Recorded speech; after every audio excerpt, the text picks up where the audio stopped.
Hello, my horror-loving dudes. I'm Killjoy Jake, and today we're talking a little bit about Barbarian director Zach Cregger's next feature-length film, as well as a big Scream 6 update. Let's get into it. Well, sometimes that is better. So for the past couple of weeks, there's been little rumblings that maybe a new project from director Zach Cregger is in the works after his big hit last year, Barbarian. Within 24 hours after Zach Cregger pitching his new horror project to Hollywood studios, his new film titled Weapons that has scarce plot details was picked up, and a historically big deal was made. New Line has picked it up, and they're also giving Zach Cregger 8 figures, which is at least $10 million to make this new feature. For a little comparison too, Barbarian was made for $4 million and grossed a little over $45 million. So this is pretty crazy that they're like, yeah, here's at least $10 million to make your next feature. Dude, that's nuts, man. I am so happy for Zach Cregger. I absolutely loved Barbarian last year. It was easily one of my favorite horror films of 2022, and I'm so excited to see what Weapons is all about. Speaking of what this movie could possibly be about, plot details are being kept holstered, but it is described as an interrelated, multi-story horror epic that tonally is in the same vein as the movie Magnolia from 1999. Now, personally, I've never seen Magnolia from 1999, but it seems like one of those movies where it's a showcase of all these big actors at the time and like what they can do with their talents. Like I said, I've never seen it before, so maybe I'm completely wrong, but based off of the trailers and the things I've read about it and the A-list cast, I'm assuming that's probably what this movie's all about. Your boy's gonna check it out soon though, because I love me some Paul Thomas Anderson flicks. I know I've said this many times before, but I'm a huge fan of Zach Cregger's. Even before he made Barbarian, he was a part of the comedy troupe The Whitest Kids You Know, which I highly recommend their stuff from back in the day. It was so funny. It was stuff that I would watch in like high school and middle school, share with my buddies.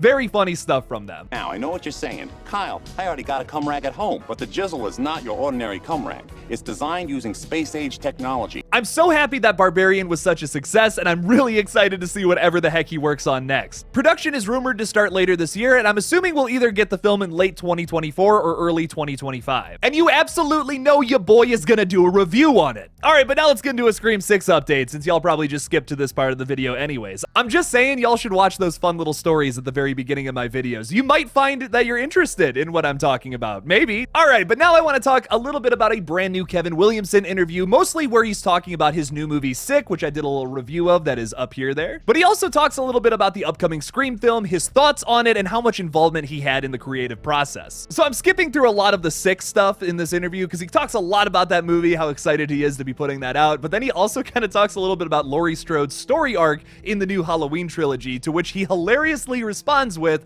a long pause, then a laugh, and then he says, "I was just so happy for Jamie to revive Laurie Strode. I was thrilled. Whenever Jamie Lee Curtis is on my movie screen, I'm a happy man." If anything deserves to be nominated for an Oscar, it was that dodge right there, Kevin. Oh my god, 10 out of 10. But the interviewer then asks Kevin Williamson how involved he was as an executive producer on the new Scream film. Kevin responded with, "I'm there for whatever needs to be done. William Chirac is the hands-on producer with Project X, and I'll do whatever they need from me. They are a very talented group of people making this movie, and I learned that very quickly from the last film. So on Scream 6, I piped up when I felt like I needed to, I spoke up, and I helped where I could. I'm a big cheerleader because I absolutely love Radio Silence, and I love what they've done with it. I'm really thrilled with Scream 6. I've been a part of it from the beginning, and I think people are going to love it." So Kevin Williamson is admitting that he was involved with the creative process. Not that heavily, but I'm sure that he did decide to kind of throw some things out there and be like, maybe go this way instead of this way. I've seen so many comments from people who are just claiming that Kevin Williamson is being like this straw boss attitude here, just collecting his executive producer paycheck with this movie.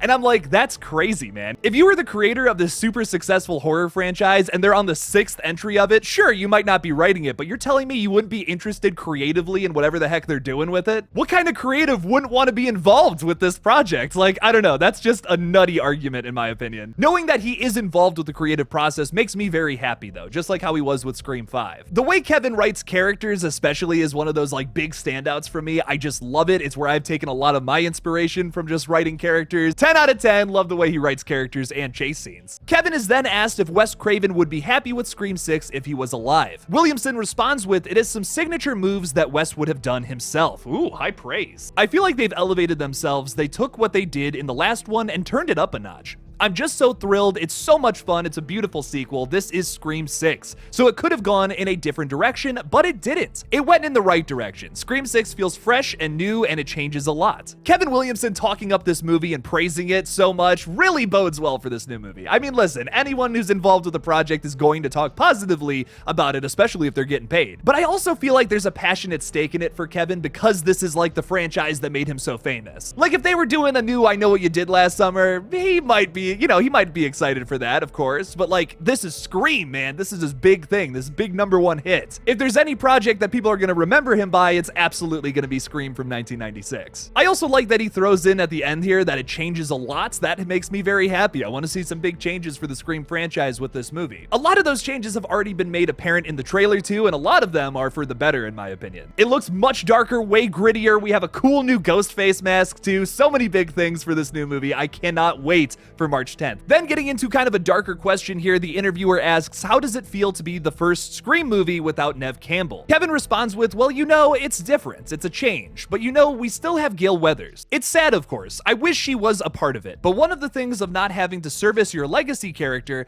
is in this one, we can really focus on the new characters.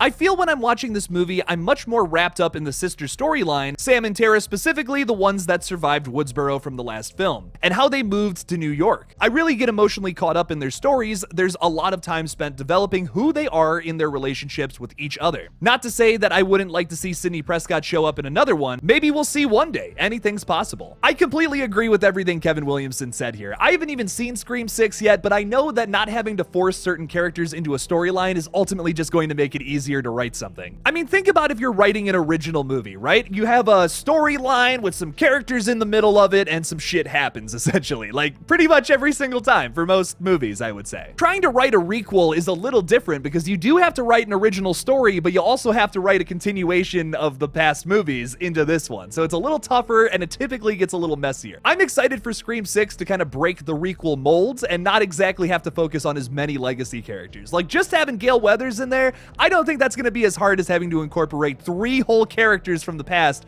into your story. And that's not even including some of the other characters that showed up in Scream 5, including Judy Hicks and Billy Loomis. The fact that they still managed to make Scream 2022 pretty dang good, it's one of my favorite sequels, that's pretty impressive. It's never easy writing a requel, which is why I guess I'm a little more forgiving when it comes to these franchise continuations. I do really feel bad for Neve Campbell. I wish things didn't have to go this way, but at the same time, I am excited to see what Scream 6 can do. I would love to see Sidney back in another movie in the future, but I think Scream 6 needs a little more room to breathe, opposed to 5 that feels very claustrophobic and so tightly wound with everything it had to accomplish. Personally, I say let's finish out a story with the Carpenter sisters, and then if we want to do a whole new story about Sidney Prescott living in Chicago with her family, and then Ghostface shows up, hell yeah, let's do that in the future. That sounds great. But for right now, I guess I'm a little more interested in seeing what the Meeks Martin twins do in this new movie, as well as the Carpenter sisters. And if they can even survive the next film, ooh. It makes me really happy to hear that Kevin Williamson also really enjoys the emotional side of this next movie, which definitely was something I was worried about. I was super hyped about all of the